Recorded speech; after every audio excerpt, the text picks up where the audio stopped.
What's up, guys?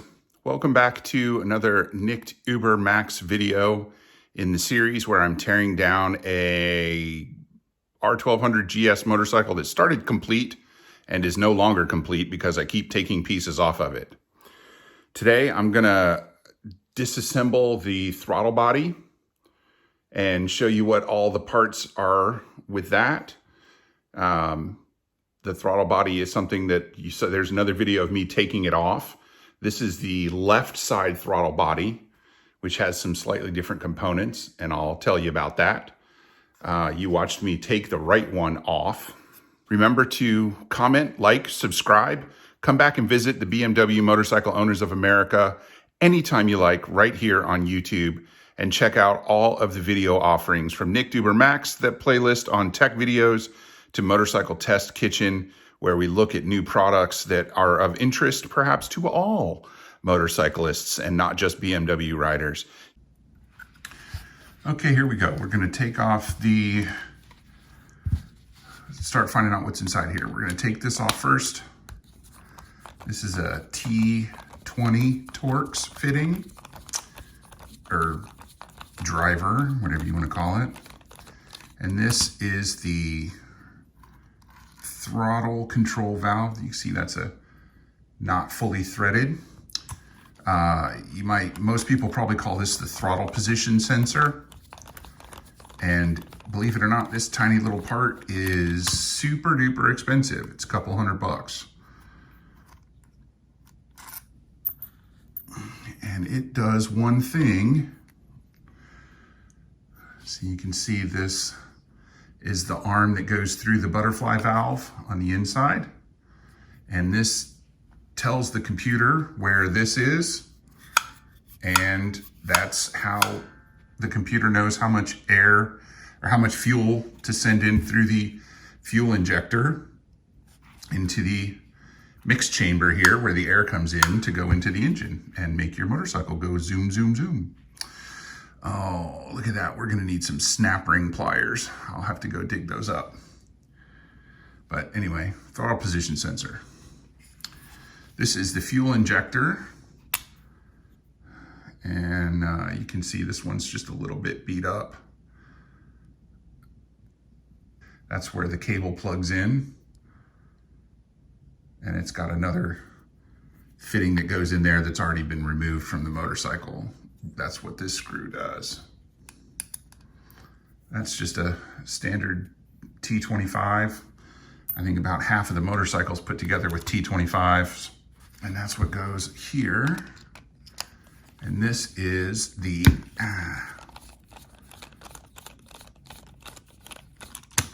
idle control valve. It's another expensive little electronic part, but very important. Your bike won't idle right without one of those on it. And you can see it's got I can't compress it with my finger, but the computer will run this in and out to adjust your idle. You can see it's where a wiring connector goes in. Now let's see what else we got going on here. This is the assembly that moves with the cable. The cable end goes in here, and as you can see, it's already been removed. So the cable comes down through here, slides around this little pulley, and when you twist the throttle, it moves the whole assembly here. And then when you let off the throttle, this spring pulls it closed. And what it does is it opens and closes the butterfly valve in the throttle tube. And then its position is set by here. Let's take this little cap off. Its position is set with this screw, which you can turn in or out to adjust where to give it its 0 point. Let's see if I can move that without undoing the lock nut. Yeah, it'll move a little bit, but not much. Let's see if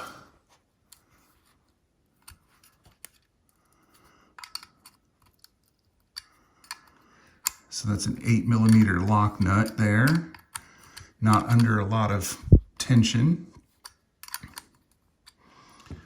So then that would allow me, if I needed to, adjust the butterfly 0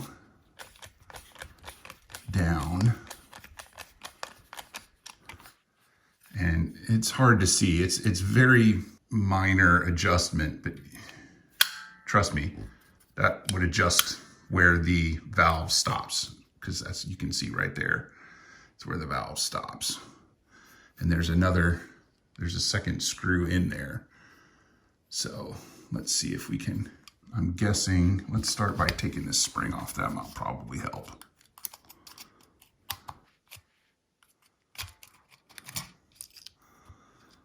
There we go. Oh, there's another spring in there around the spindle. So we'll take that off too. There we go. There, now that spring is loose.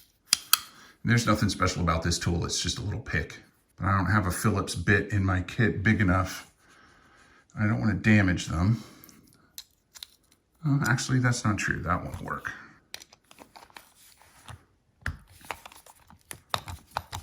Remember, I'm not trying to save any of these parts, although I will throw the idle control and the throttle position sensor in a bag and stick those in my parts bin, so that if anybody comes through and has a failure on those specific parts, I can pop those on their bike and maybe get them home at least. It's captive in there somehow. I may just not be smart enough to get it out. Oh, there it comes. Just needed to give it a little prying pressure. So that's all that is. Two nuts, and a flathead. And that is how you zero out the butterfly valve. So I need to go downstairs and get my snap ring pliers so I can take that off. Okay, snap ring pliers, they do a very simple thing. They spread open snap rings. And this is the kind that can be adjusted to spread or spread open or hold closed, depending on how you configure the jaws and the retaining spring. Pretty cool tool. So we're gonna try and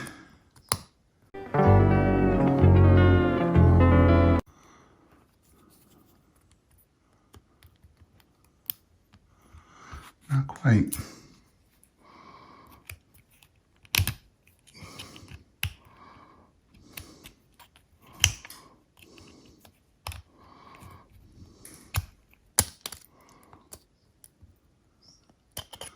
There we go. Although I should put that in the garbage, that's ruined. The butterfly valve has to come off.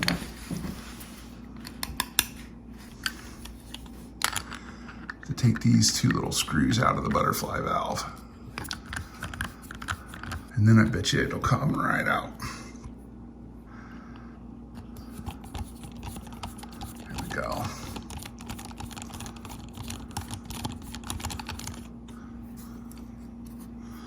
Tiny little screw. It's through a slot. Yeah, there we go. Now it comes out. So it's stamped with a number 5. Maybe that must be the German version of the answer to life, the universe, and everything. Now I bet you this thing will come right out. Yep, there it goes.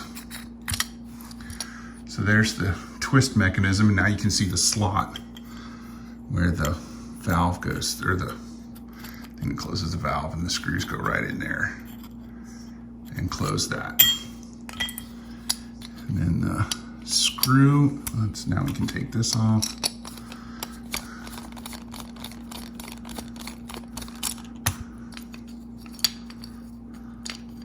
I buggered up the head of that screw a little bit, so we're gonna put that in the trash.